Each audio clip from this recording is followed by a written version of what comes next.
अब आते हैं फिर से वापस इलास्टिक कॉलिजन में, इसको अब कंक्लूड करना ज़्यादा इजी रहेगा, क्योंकि न्यूटन एक्सपेरिमेंटल लॉ क्या है वो देख लिए। इलास्टिक कॉलिजन क्या बोलता है, अगर किसी कॉलिजन का E1 है और काइनेटिक एनर्जी बिफोर कॉलिजन और आफ्टर कॉलिजन अगर सेम है, लिख देते हैं, और काइनेटिक एनर्जी बिफोर कॉलिजन और kinetic energy after collision same है, दोनों में से कुछ भी लिख सकते हो,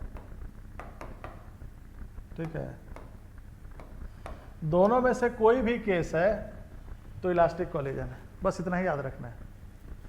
मतलब E1 कब होगा, जब वेलोसिटी ऑफ सेपरेशन और वेलोसिटी ऑफ अप्रोच का रेशियो इक्वल हो जाए, यानी जो वेलोसिटी ऑफ सेपरेशन है अगर वही वेलोसिटी ऑफ अप्रोच हो जाए, जो वेलोसिटी ऑफ सेपरेशन है वही वेलोसिटी ऑफ अप्रोच हो जाए तो कॉलिजन इलास्टिक है।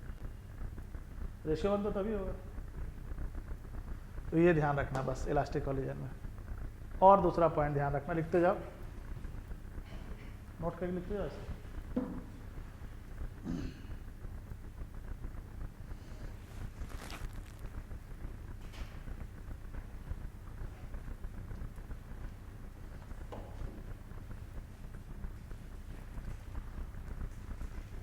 क्या कर रहा है?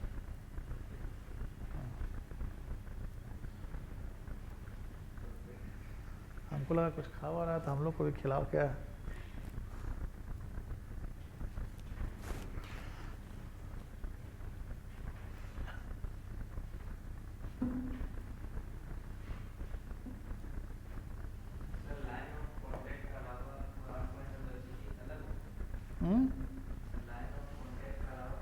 Line of contact, line of impact, हाँ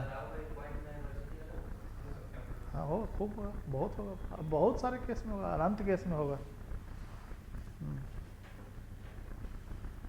अब काम का बात सुनो, अब फिर से इलास्टिक कॉलिजन, अब थोड़ा काम का बात लिखते हैं उज्ज्वल के लिए। उज्ज्वल फिर से सुनो,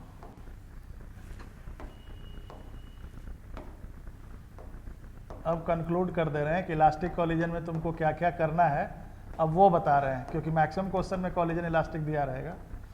अब इलास्टिक कॉलिजन दिया रहेगा किसी क्वेश्चन में तो क्या क्या करना है, तो एक तो हम लोग क्या लिख सकते हैं, काइनेटिक एनर्जी, क्या लिख सकते हैं Ujjwal, before collision, kinetic energy after collision हम सेम कर सकते हैं, नहीं एक ये कर सकते हैं। अच्छा, और क्या कर सकते हैं, E का वैल्यू 1 ले सकते हैं, मतलब वेलोसिटी ऑफ सेपरेशन और वेलोसिटी ऑफ अप्रोच का अगर रेशियो 1 हो जाए तो कॉलिजन इलास्टिक है, कि ये कर सकते हैं, एक ये इक्वेशन लिख सकते हैं, एक ये इक्वेशन लिख सकते हैं।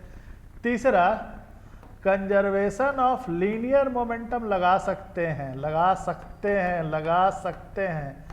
मैक्सिमम बुक में और टीचर इतना स्टार है कि बता देता है कि कॉलिजन इलास्टिक हो, हेड ऑन इलास्टिक कॉलिजन हो, नहीं हेड ऑन बोले तब भी थोड़ा सा छम है, बोलेगा इलास्टिक कॉलिजन हो तो लीनियर मोमेंटम कंजर्व है। नहीं ऐसे कैसे होगा, नहीं इसको ही बताया गया होगा, कॉपी खोलना, तो इलास्टिक कॉलिजन है तो लीनियर मोमेंटम कंजर्व है, नहीं ऐसे कैसे होगा, जरूरी नहीं है। इसलिए हम बोले कि अगर कॉलिजन इलास्टिक हो तो conservation of linear momentum conserve हो भी सकता है और नहीं भी हो सकता है। नहीं होगा तो क्या करेंगे, हमारे पास है ना, क्या है, इम्पल्स मोमेंटम थ्योरम, ये तो यूनिवर्सल है, तो हम लगाएंगे impulse momentum theorem.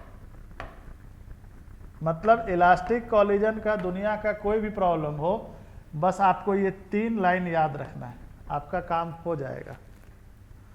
Linear momentum conserve हो भी सकता है, नहीं भी हो सकता है, इसको भी ध्यान रखना, ये मेन पॉइंट है। ऐसे बोल दे कि इलास्टिक कॉलिजन तो लीनियर मोमेंटम जरूरी नहीं है, हम सबका एग्जाम्पल दिखाएंगे।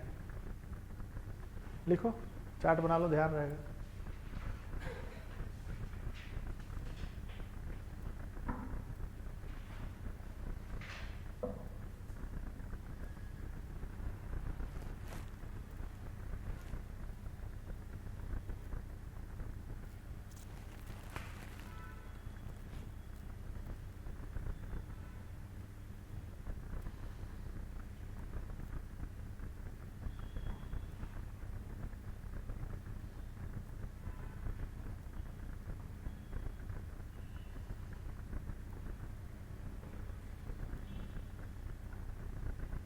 चलिए हो गया, पीछे आ जाते हैं, देख लिया ना।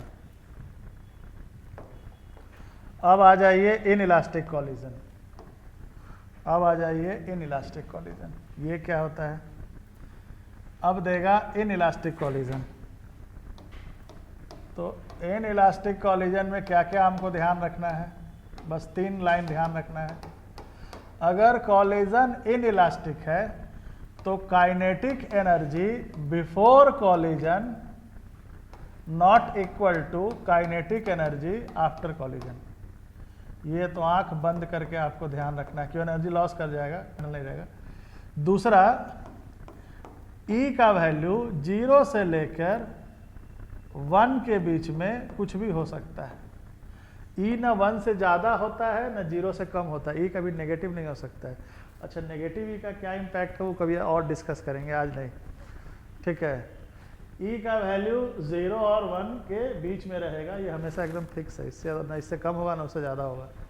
अगर E 0 हो गया तो इसी को बोलते हैं परफेक्टली इन इलास्टिक कॉलिजन।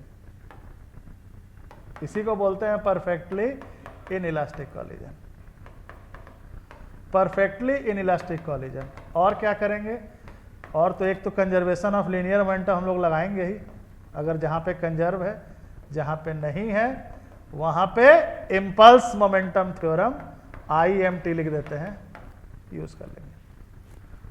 यही काम करना है, जिसमें तुमको ये मेजर रोल प्ले करना है। ये यानी ये इक्वेशन लिखना है और ये इक्वेशन से हमारा काम हो जाएगा। परफेक्टली इलास्टिक किसको बोलते हैं?